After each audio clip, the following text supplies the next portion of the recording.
پہلے دن سے جب میں نے اوت لیا اس کے بعد میں مرج ایریا کے کنٹینیو اسٹیٹمنٹ دے رہا ہوں.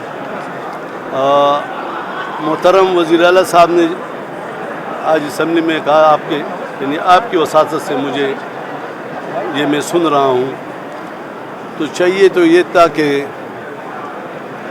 ہم ایک ٹیبل پہ وزیر خزانہ ہم ایک ٹیبل پر بیٹھ کے صوبائی حکومت میں ان سے زیادہ صوبے کے حقوق کی جنگ لڑنے والا فرد ہوں. ایسا نہیں تو وہ بیٹھ کے ایک دوسرے کو بتا دے تاکہ میں ان کے لیے جدوجہد کر سکوں, یہ بھی جدوجہد میں شامل رہے. مجھے افسوس ہے انہوں نے پاکستان میں ایک ایسی سیاست کی بنیاد ڈالی جو نفرتوں میں اضافے کا سبب بن رہے ہیں.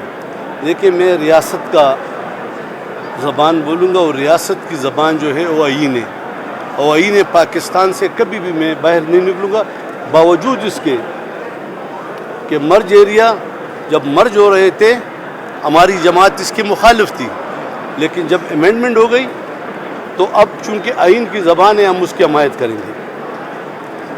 لیکن انہوں نے تو ایسی بنیاد رکھی کہ بالکل ایسا کہ صوبے کو انہوں نے مرکز سے الگ کر رکھا ہے.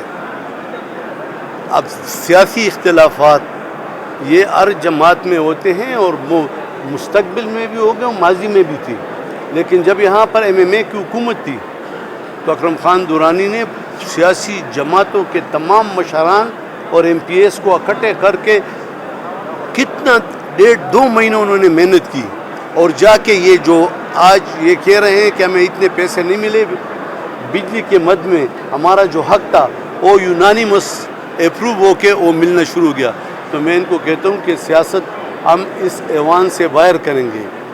میں جب تک گورنر ہوں میں ریاست کا اور وفاق کا نمائندہ ہوں, میں وفاق کی بات کروں گا, وفاق کی ترقی اور پورے صوبے کی ترقی کے لیے بات کروں گا. اور جہاں میں محسوس کروں اور یہ اگر ہم آپس میں بیٹھیں تو ہم پھر انشاءاللہ تعالیٰ اس کے لیے ذاتی طور پہ جدوجہد کریں گے, اور میں سیاسی جماعتوں سے بھی بات کروں گا, بلکہ ان کو بلاؤں گا. انہوں نے تو ایسے دروازے بند کیے, ابھی دیکھ لیں بقول عمران خان یہ ان کا آخری مہینہ ہے کہ اسمبلی توڑیں گے, بقول عمران خان نو.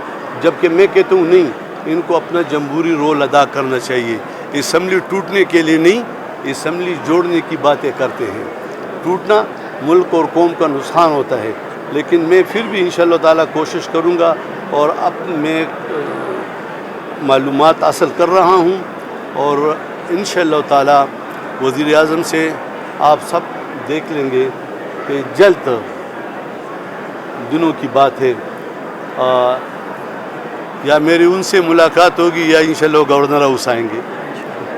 اچھا گورنر صاحب یہ بتائیں کہ آپ نے سرکاری جامعات نہیں ایسے ہے نا, میں چونکہ یاد رکھو کہ بزنس مین بھی ہوں, لینڈ لارڈ نہیں ہوں. لینڈ لارڈ اور بزنس مین میں بہت فرق ہوتا ہے. لینڈ لارڈ جب 100 روپے کماتا ہے تو 80 روپے خرچ کرتے ہیں, اس سے آگے نہیں جاتے, اور لینڈ لارڈ جو ہے وہ 100 کماتے 120 خرچ کرتے ہیں. میں نے یہ بین کیوں لگایا ہے, ایسا نہیں کہ میں نے یہ لگایا ہے چند دنوں کے لیے, اور ان کو 10 دنوں میں ان سے رپورٹ مانگی ہے کہ بھائی آپ بتائیں کہ یہ جو میرے اسٹوڈنٹ بچے ہیں, اور آپ اس چیز کو ہائی لائٹ کریں کہ اگر ہمارے سب سے پشاور میں مثلا اے لیول کی جو یونیورسٹی ہے ان کے مقابلے کی تو سٹی یونیورسٹی ہے, تو میں سٹی یونیورسٹی کے سے رپورٹ میں نے منگائی, باقی سے بھی منگائی. اگر ان کے پاس امپلائیز 200 ہے اور بچے 5000 ہے, اور ادھر بچے اگر 8000 ہے اور امپلائیز 3000 ہے, 2000 ہے, 1400 ہے, تو یہ تنخواہوں کا بوجھ تو بچوں سے ہم نکال رہے ہیں. تو میں نے کہا کہ نہیں, ہم آپ کی مدد کریں گے, لیکن مجھے پہلے جسٹیفیکیشن دے دو. مجھے ایک یونیورسٹی نے 2 دن پہلے بتایا کہ تقریباً کوئی 190 آدمی کو نکالا گیا, 194 آدمیوں کو نکالا. کب نکالا؟ یعنی 4 سال تقریباً ہو گئے. میں نے کہا یونیورسٹی پھر بھی چل رہی ہو یہاں، تو اب سوچ لینا. اچھا پھر کیا کہتے ہیں کہ ہم پہ پریشر ہے کہ بھرتیاں کرو. بھائی اگر تم پریشر نہیں لے سکتے ہو تو عہدہ چھوڑ دو. اب اسی چانسلر میں آپ کو کہوں گا کہ میرے 100 بندے بھرتی کرو، کلیئر کٹ کر لو کہ یہ نہیں ہو سکتا ہے ایسے. تو اس لیے میں نے، اور پھر میں نے تقریباً 5 تاریخ کو ان سب محترم حضرات کو، وی سی صاحبان کو بلایا کہ ہم ایک ٹیبل پر بیٹھ کے ہر ایک اپنا اپنا رپورٹ جو ہمارے پاس آیا، پھر ہم بھی اس میں جو ہم نے معلومات لی ان کو بتائیں گے، اور انشاءاللہ ہم ماضی پہ تنقید نہیں کریں گے. میری ڈیوٹی ہے مستقبل کو ٹھیک کرنا. مستقبل کے لیے کوشش کروں گا، اور یہ جو ان کے جینون جو مشکلات ہیں یہ حل اس لیے کروں گا کہ آپ دیکھیں جو اتنی بڑی تعداد میں انہوں نے طلباء اور طلبات کو فارغ کیا، تو یہ ترقی کا ایک زینہ ہے. اگر مشکلات ہے تو ہم خاتمہ کریں گے اور اپنا فرض سمجھتے ہیں. سر شارٹ کویسچن جواب چاہیے. آپ اس سوال کو دوسری طرح کرتے تو کتنا اچھا ہوتا کہ آپ کہتے کہ فاٹا میں 2014 سے نہیں ہے اور دوسری جگہ ایک زرعی یونیورسٹی بن رہی ہے، وہ ضرورت بھی نہیں ہے.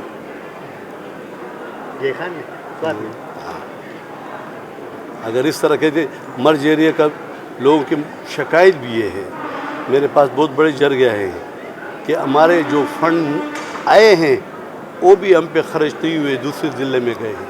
یعنی ان کے بقول کل مجھ سے فاٹا کے لوگ ملے تھے. تو خیر ہم کوشش کریں گے. دیکھو فاٹا کی جو جوان ہے، ان کے جو ایلڈر ہے، میں اس کو یقین دلاتا ہوں وہ ہمارے صوبے اور ہمارے ملک کا حصہ ہیں، اور انشاءاللہ تعالی میں ان کے لیے بہت کوشش کروں گا کہ ان کے ذہنوں میں جو دوریاں ہیں یا جو عدم اعتماد ہیں، میں اس عدم اعتماد کو ختم کروں. اور میں صوبائی حکومت سے بھی کہوں گا کہ دیکھیں آپ مرج ایریا میں زیادہ توجہ دیں. صبح بھی میں نے فرنٹیئر کانسٹیبلری کا آئی جی کو بلایا تھا اور ان کو یہی کہا ہے کہ ان کو حصہ دو. ان کو آئی جی صاحب کو بھی کہا. میری ایک یہ تجویز بھی ان کے سامنے گئی، انہوں نے کام کر کہ بھئی اگر آپ ایم اے ایڈورٹائز کر رہے ہیں، کیونکہ پروونس کا حصہ ہو گیا، جب پروونس کا حصہ ہو گیا آپ ایم اے ایڈورٹائز کر رہے ہیں یا پی ایچ ڈی ایڈورٹائز کر رہے ہیں تو خیر ہے. اگر ان میں نہیں ہے تو ان کو 2 سالوں کے لیے ریلیکسیشن دے دو کہ بھئی آپ بی اے والے آ جائیں، تاکہ وہ پتہ لگے ان کو کہ بھئی ہمیں تو ایک فیسلٹی انہوں نے دے دی گورنمنٹ نے. کیونکہ گورنمنٹ کا، وفاقی حکومت کا، سب کی یہ خواہش ہے کہ ہم مرج ایریا کی ترقی میں رول ادا کریں. اچھا آج حکومت اپوزیشن کو وہ حیثیت نہیں دے رہی اور نہ ہی ابھی تک آپ کو کوئی نمائندہ آئے ہیں، تو کیا یہ تصادم اس صوبے اور ملک کے لیے